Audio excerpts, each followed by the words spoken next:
ഇത് നമുക്ക് അതെങ്ങനെ പാകമായി എന്ന് നോക്കാം. എന്താ നോക്കൂ. ഞാൻ പറഞ്ഞു വന്നതെന്നു വെച്ചാൽ നമ്മൾ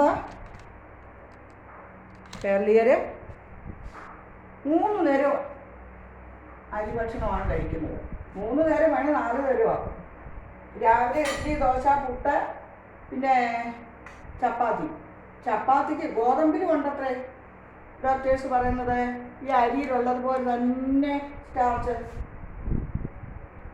അങ്ങനെ രാവിലെ അരി പലഹാരം അല്ലെങ്കിൽ ഗോതമ്പ് പലഹാരം, ഉച്ചയ്ക്ക് വീണ്ടും ചോറ്, 4 മണിക്ക് സ്നാക്സ്, അതും അരി കൊണ്ടുള്ളതോ ഗോതമ്പ് കൊണ്ടുള്ളതോ, രാത്രിയിൽ ചപ്പാത്തി അല്ലെ കഞ്ഞി.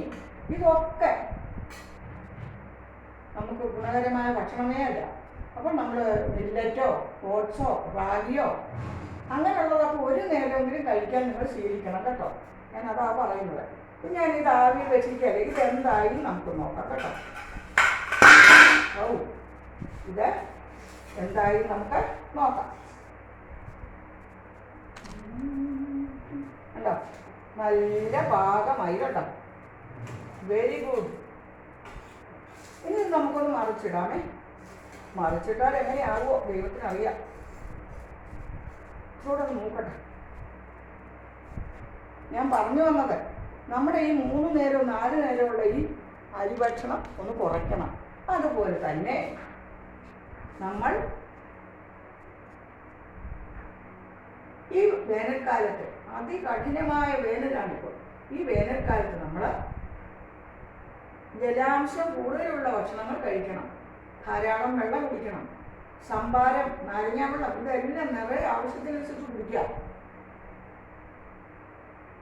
പിന്നെ കുമ്പളങ്ങ, മത്തങ്ങ, വെള്ളരിക്ക, പടവലങ്ങ, ഇതെല്ലാം ജലാംശം കൂടുതലുള്ള പച്ചക്കറികളാണ്.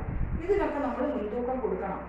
ഇതൊക്കെയാണ് ഞാൻ നിങ്ങളോട് പറഞ്ഞു വന്നത്. ഇന്നത്തെ എൻ്റെ വിശിഷ്ടമായ ഈ പലഹാരം നിങ്ങൾക്ക് ഇഷ്ടപ്പെടുമെന്ന് ഞാൻ വിശ്വസിക്കുന്നു. തിരിച്ചിടട്ടെ. തിരിച്ചിടുക. ഒരു വശം പാകത്തിന് മൂത്തു. പിന്നെ നമുക്ക് ഈ വശം കൂടെ മൂക്കുമ്പോൾ ഇതിനെ എടുത്തിട്ട് തിരിച്ചിട്ട് കേട്ടോ. ഇതിനെ എടുത്തിട്ട് നമുക്ക് സ്ലൈസാക്കി ഒരു 4 സ്ലൈസ് ആക്കണം. 4ആയിട്ട് കഷ്ണിച്ചിട്ട് ഇതെനിക്ക് 2 കഷ്ണം മതിയാവും.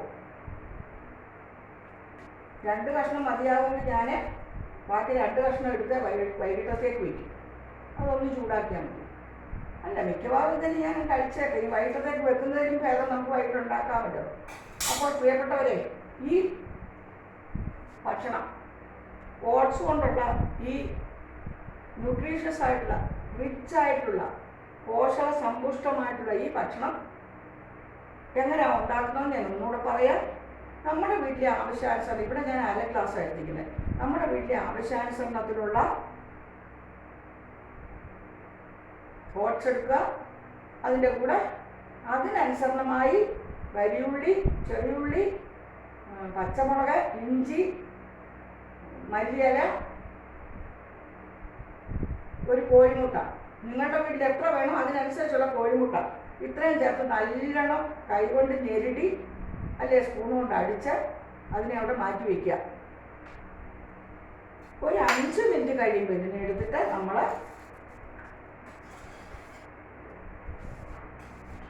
കല്ലിൽ എണ്ണ തേച്ച് കല്ലിലേക്ക് ഒഴിച്ചിട്ട്, നിങ്ങൾ ഉപയോഗിക്കുന്ന ഏത് ഓയിലായാലും മതി, പരത്തിയിട്ട് ചെറിയ തീയിൽ അടച്ചവിടെ വയ്ക്കുക. ഒരു 3 മിനിറ്റ് ഇതിങ്ങനെ വേകട്ടെ. ചൂടും മുകളിൽ ആവി, ഹീറ്റും ആവിയുമായിട്ട് വേകട്ടെ. ആവിയിലും ചെറിയ ചൂടിലും. അപ്പോൾ അടച്ചു വെച്ചിരിക്കുന്നത് ആവി തട്ടും. എന്നിട്ട് നമ്മൾ അതിലേക്ക് അതിനെ തിരിച്ചിട്ട് അതേ സെയിം പ്രൊസീജിയർ അതേപോലെ തന്നെ തിരിച്ച് നമ്മൾ ഇട്ട് ഒന്ന് തല്ലി ഇതാക്കി അതിൻ്റെ മുള്ളി അടപ്പ് വെച്ച് അടച്ച് ഒരു 2 മിനിറ്റ് കൂടെ അത് വേകട്ടെ. വെന്ത് കഴിയുമ്പോൾ നമുക്ക് ഇതെടുക്കാം. എടുത്തിട്ട് നമുക്ക് ഒരു പാത്രത്തിലേക്ക് വാങ്ങിയെടുക്കാം.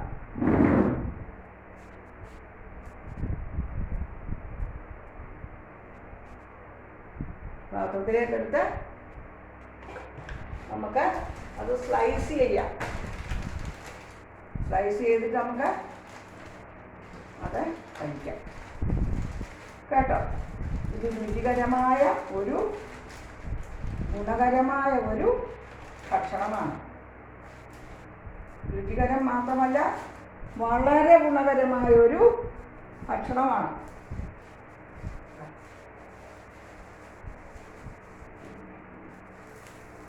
ഇതിൻ്റെ നോമ്പ് പോയി കുട്ടികളെ, അത് കാരണം വലിയ പാടാം. നമുക്ക് സ്റ്റൗ ഓഫാക്കാം. മുട്ടയുണ്ട്, വെജിറ്റബിൾസ് ഉണ്ട്, ഓട്സ് ഉണ്ട്. പാകത്തിന് ഉപ്പ് ചേർക്കണം. ഉപ്പ് ഒരുപാടാകരുത്, കാരണം മുട്ടയ്ക്ക് ഒരു ചെറിയ ഉപ്പ് രസം ഉണ്ടല്ലോ. അതുകൊണ്ട് ഒരുപാട് ഉപ്പ് ചേർക്കരുത്. അല്ല, രുചികരമായ ഗുണകരമായ ഈ പലഹാരം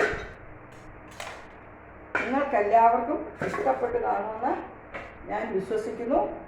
ഇതിനെ ഇനി നമുക്ക് കട്ട് ചെയ്ത് കഷണിച്ച് ഇങ്ങനെ എടുത്തിട്ട്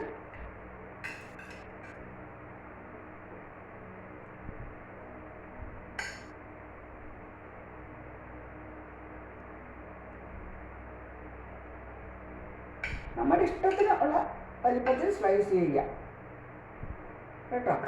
നമ്മുടെ ഇഷ്ടത്തിനുള്ള വലിപ്പത്തിൽ സ്ലൈസ് ചെയ്യുക. നോക്കൂ, എന്ത് രുചികരമാണ്, എന്ത് പോഷകസമൃദ്ധമാണ്, എന്ത് ഭംഗിയാണിത് കാണാൻ. നോക്കൂ, ഇത് എൻ്റെ പ്രഭാത ഭക്ഷണമാണ്. വൈകിട്ടും ഇങ്ങനെ തന്നെ നമുക്ക് ഉണ്ടാക്കി കഴിക്കാം. വലിയ പാടൊന്നും ഇത് കേട്ടോ. ഇതാ സൂപ്പർ, നല്ല പച്ചക്കറിയുണ്ട്, വെജിറ്റേറിയൻ ഉണ്ട്, നോണുണ്ട്, മുട്ടയുണ്ടല്ലോ, എല്ലാം ഉണ്ട്. എല്ലാവരും നിങ്ങളുടെ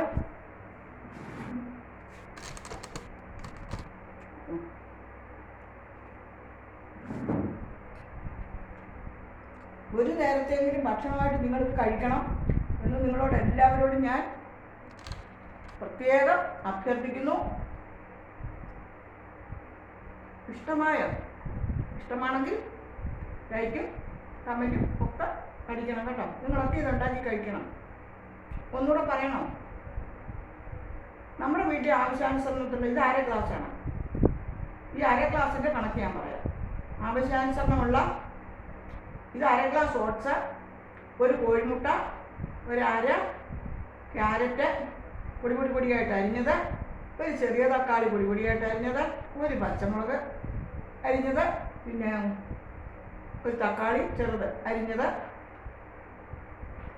ഒരു ചെറിയ സവാള, 2 ചെറിയ ഉള്ളി, ഇതെല്ലാം കൂടെ പൊടിയായിട്ട് അരിഞ്ഞ് ഈ ഓട്സിലോട്ട് ഇതെല്ലാം കൂടെ ഇട്ട് പാകത്തിന് ഉപ്പ് ഒഴിച്ച് ഒന്ന് ഞെരുടി സോഫ്റ്റാക്കി അവിടെ 2 മിനിറ്റ് വെക്കണം. ആ മുട്ടയുടെ നനവിൽ അത് കുതിരും. അതിനുശേഷം കല്ലിൽ എണ്ണ തേച്ചിട്ട് നമ്മൾ കല്ല് ചൂടാകുമ്പോൾ എണ്ണ തേച്ച് അതിലേക്ക് ഇത് കോരി ഒഴിച്ച് നമ്മുടെ കൈകൊണ്ട് തന്നെ ഒന്ന് പരത്തുക. താപ്പിയൊന്നും വേണ്ട, കൈകൊണ്ട് തന്നെ പരത്തുക. പരത്തി അത് തിരി താത്ത് വെച്ച് ഒരടപ്പ് കൊണ്ട് മൂടി താഴെ ചൂട് മുകളിലാവി അങ്ങനെ വയ്ക്കുക. അതിനുശേഷം അതിന് തിരിച്ചിടുക. തിരിച്ചിട്ടും അതേപോലെ തന്നെ ചെയ്യുക. അടച്ച് തിരി താത്തി നോക്കാം. എന്ത് ടേസ്റ്റാണെന്നറിയാത്, നല്ലതാണ്. നിങ്ങളെല്ലാവരും ഇത് ഉണ്ടാക്കാൻ നോക്കണം കേട്ടോ. എല്ലാവർക്കും ഒരു നല്ല ദിവസമാകട്ടെ എന്ന് ഞാൻ പ്രാർത്ഥിക്കുന്നു. എൻ്റെ കൂടെ ബ്രേക്ക്ഫാസ്റ്റ് കഴിക്കാൻ നിങ്ങളെ എല്ലാവരെയും ഞാൻ ക്ഷണിക്കുന്നു. Thank you so much. ലോകാസമസ്ത സുഖിനോ ഭവന്തു. നിങ്ങളുടെ സരസ്വതി ടീച്ചർ, സരസ്വതി സരയു. നമസ്കാരം.